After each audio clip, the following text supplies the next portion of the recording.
We got some reports here according to a leaker who shared footage of the new Jet Set Radio. And this is kind of the key operative word here is the new Jet Set Radio. Sega is preparing a number of new Sonic the Hedgehog announcements, as well as a brand new model, which is being described as a great improvement. Oh boy.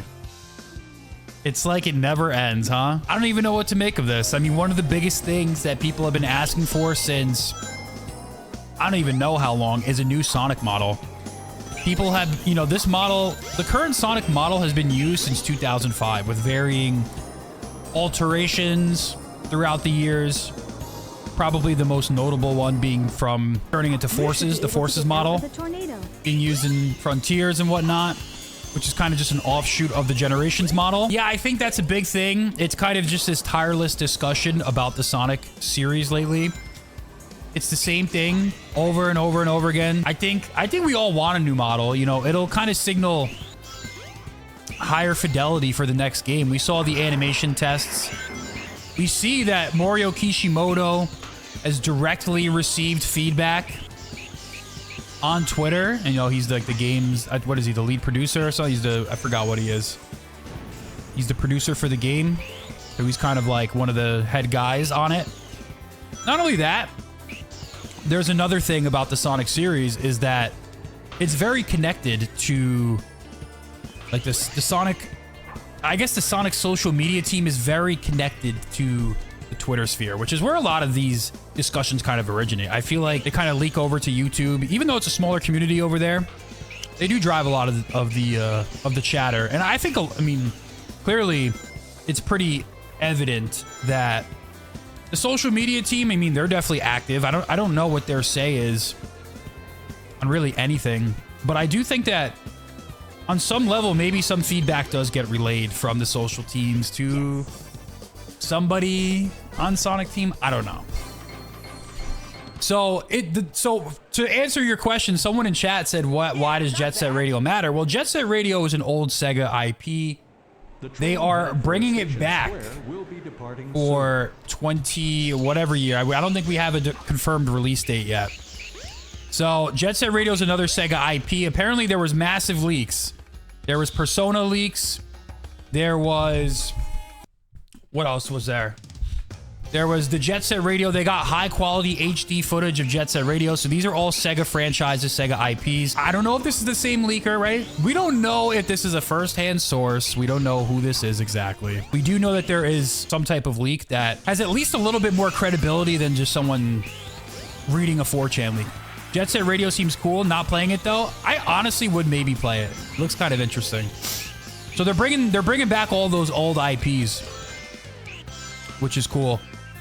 What are you thinking? Sega can show an Unleashed remaster? I don't think so. I don't think that's going to happen. I don't think so. An old worker said a CD remix, maybe. Yeah, I saw that. I don't believe that either, but I did think it was an interesting conversation to talk about, though.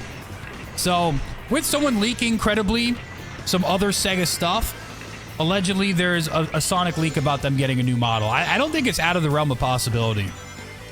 It would be kind of surprising given those animation tests that they did with Shadow Generations and Sonic Generations and how much better they look, that they would bring back the same rig and the same model. You know, I don't know.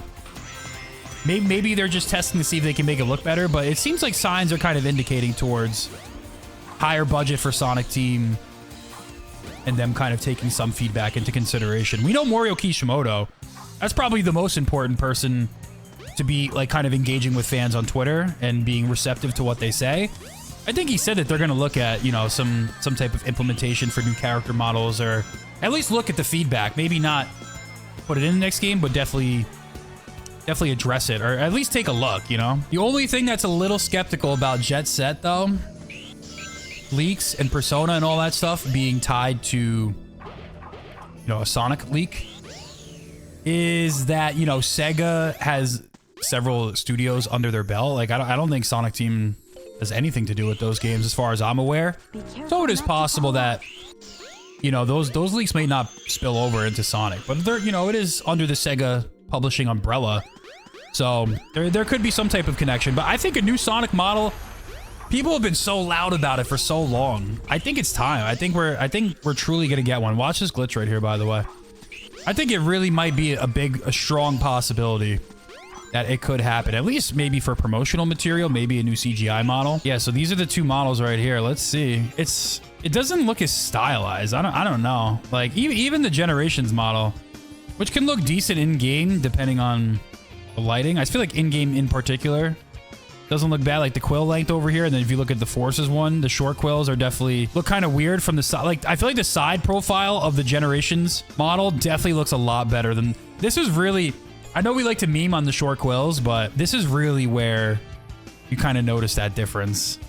And then the fur color too.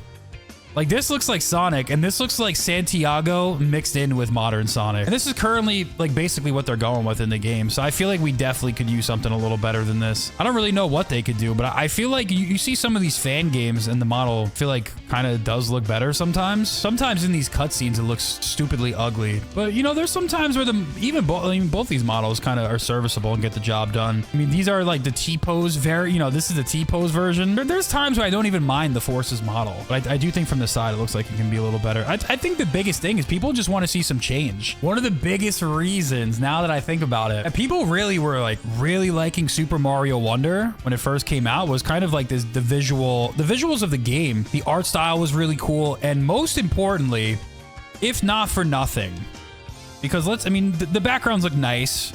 Definitely better, big step up from New Super Mario Bros. And it's kind of a reason why people are getting tired of these games. I think a lot of the difference lies within the character model as well as the expressiveness of the characters. They're animated so well. The proportions look cool. They did something different. They slapped a new coat of paint on it. People like just the little things with that game are one of the things that really what happened to Sonic's eye over here are one of the things that people really appreciated about Wonder. As the years have gone on, people have started to turn on Wonder a little bit. They're like, oh, Super Mario Bros. Wonder, it actually wasn't that good. Whatever. I'm not really here to get into that. But I think at least the honeymoon phase with that game, which, by the way, I think Wonder is a great game. I think a lot of that, like the flashiness of how good the visuals and expressions of the mod and like everything looked in the game with the art style and the artistic like direction and just the little details go a really long way with people's perception of the game. So when people go from seeing this to maybe kind of like some of those blander environments and Frontiers, those are the things that people notice and they're quick to talk about. When it comes to like some of the discussion, they're quick to point that out and say, oh, this game sucks just by looking at it. So I think if you can wrap the product in a shinier coat of paint, I don't think it hurts. I mean, I think it shows that you went the extra mile, and that's kind of what we want out of the next Sonic game. We're hoping that they don't cut corners. We're hoping that they just put some polish. I mean, that is the word. The word is polish. We're hoping that the game gets the just due that it deserves. So that's why it's like, if we don't get this announcement this week, or whatever, if it takes a little bit of time, it doesn't come out until 2027, I'm cool with that as long as they put the time in. They put the work in to make sure that it looks good. And just that's just not the art style and the graphics. Obviously, the gameplay needs to be good. And with respect to Frontiers and, games like that, Superstars, I like the gameplay. I just want everyone to universally recognize it. I do like Wonder as well. The appreciation from the fans was short-lived, though. Yeah, exactly. People were... If you go on Twitter now, people really are, like, openly antagonizing against that game. Just like, Frontiers and Superstars kind of always had some haters, but there's a lot of switch up on those games too. So I'm hoping that we don't get the switch up. I hope people enjoy the game. They go the extra mile. The cutscenes are animated well. The models look good. And the gameplay is good. The level design's polished. We just hope for all of that. We hope that some feedback, the right feedback was taken into consideration. They improve. And that's that. But a lot of people are kind of on the fence about this Sonic leak being real. It doesn't really matter whether it's real or not. We won't know until they reveal the new game. Until we see gameplay, the leaks don't matter. Unless the leaks show what the new model looks like, nothing matters. And that's just kind of my 2 cents on the whole Sonic model discourse.